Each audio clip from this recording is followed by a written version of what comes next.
नाथ समुदनु भंज निहारा हो ही केहू एक दास तुम्हारा।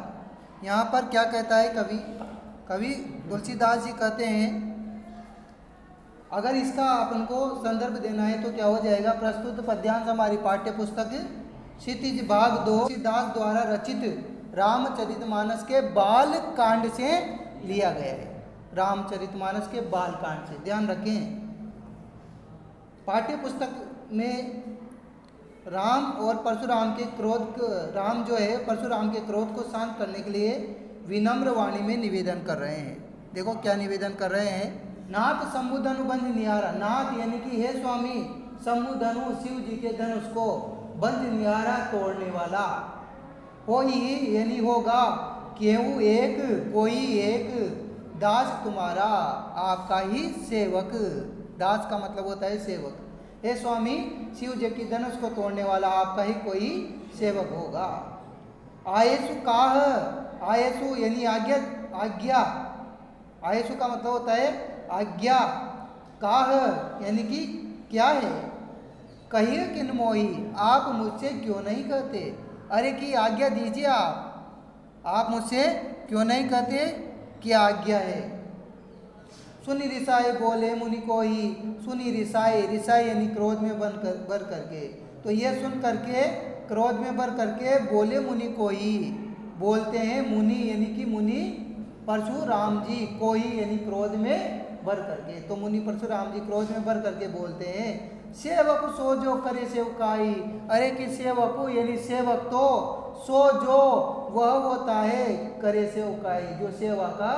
काम करे, सेवक तो वह होता है जो सेवा का काम करे। अरिकरणी, अरिकरणी का मतलब क्या होता है, अरिकरणी का मतलब होता है शत्रु जैसा काम करना या लड़ाई करना। अरिकरणी यानी शत्रु जैसा काम करके तो करिए लड़ाई, वो क्या करता है, लड़ाई करता है, अर्थात शत्रु जैसा काम करके तो उसने लड़ाई ही की है। सुनो राम, हे राम सुनो, जय शिव धनु तोड़ा, जिसने भी शिव जी के धनुष को तोड़ा है। सहस बाहु समसोरि कुमोरा, सहस बाहु यानी कि सहस्त्र बाहु नामक राक्षस के समान वह मेरा क्या है, सबसे बड़ा रिपु यानी कि शत्रु है। सो इसलिए आगे क्या कह रहे हैं तुलसीदास जी, सो बिलगांव बिहाई समाजा, इसलिए वह क्या कर दे, वह व्यक्ति जिसने भी शिव धनुष को तोड़ा है वह बिलगांव, बिलगांव का मतलब होता है अलग होना, मतलब अलग हो जाए। बिहाई यानी छोड़ करके, समाजा यानी सभा को या समूह को, तो वह व्यक्ति जिसने भी शिव धनुष को तोड़ा है वह जो है सभा को छोड़ करके अलग हो जाए। नत मारे जे ही सब राजा, नत नहीं तो मारे, मारे जाएंगे, है ना, मारे जाएंगे, जे ही सब राजा, नहीं तो मेरे द्वारा सारे राजा ही मारे जाएंगे। आगे क्या कहा है, सुनी बोली वचन लखन मुस्काने, बोले परसु धरऊ पाने। क्या कहा है, सुनी यानी सुन करके, मुनि वचन परशुराम जी के वचनों को, लखन लक्ष्मण जी मुस्कुराने यानी कि मुस्कुराने लगे,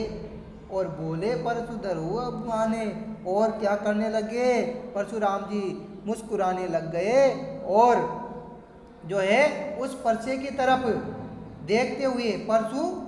बोले यानी बोलते हैं, परशु धरई अवमाने यानी कि परसे को धारण करने वाले परशुराम जी की तरफ अवमाने क्या करते हुए, अपमान करते हुए बोले, जिन्होंने क्या धारण कर रखा था, तोरी लड़काई, अरे बहुधनुई, बहुत सी छोटी छोटी धनुषे, है ना, बहुधनुई तोरी लड़काई, धनुई का मतलब होता है छोटे छोटे धनुष, अरे कि बहुत से छोटे छोटे धनुष तोड़े हैं लड़काई, लड़कपन में यानी बचपन में, अरे कि हमारे द्वारा बहुत से छोटे छोटे धनुष तोड़े गए हैं, बचपन में बहुत छोटे छोटे धनुष तोड़े गए हैं। कबहू न सिर की नहीं गुसाई, कबहू यानी कभी भी, कभी भी, असी रिस, असी यानी ऐसा, रिस यानी क्रोध, कि नहीं यानी किसी ने भी, गोसाई यानी हे स्वामी, यानी कि हे स्वामी कभी भी किसी ने भी ऐसा क्रोध नहीं किया है। हमारे द्वारा तो बहुत सारे छोटे छोटे धनुष तोड़ दिए गए हैं बचपन में, लेकिन आज दिन तक किसी ने क्रोध ही नहीं किया। यही धनु पर ममता के ये तू, अरे कि यही धनु यानी कि इसी धनुष पर ममता किस हेतु, यानी कि इसी धनुष पर विशेष ममता क्यों है, आपको इसी धनुष पर विशेष प्रेम क्यों है। सुनी रिसाई का भृगुकुल के तू, सुनी यानी कि यह सुन करके, लक्ष्मण के व्यंग्यपूर्ण वचनों को सुन करके, रिसाई कह, रिसाई का मतलब होता है क्रोध में भर करके, है ना, क्रोध में भर करके। किसने कहा, भृगुकुल केतु, भृगवंश की ध्वजा के समान या भृग ऋषि के पुत्र परशुराम जी ने क्रोध में भर करके कहा, रे नृप बालक काल बस बोलत तो ही न संभार। तो वह परशुराम जी से क्या परशुराम जी लक्ष्मण जी से क्या कहते हैं, अरे कि हे राजकुमार, काल बस तू काल के वशीभूत हो गया है, अरे मृत्यु के बिल्कुल नजदीक है, बोलत तो ही न संभार, तुझे बोलते हुए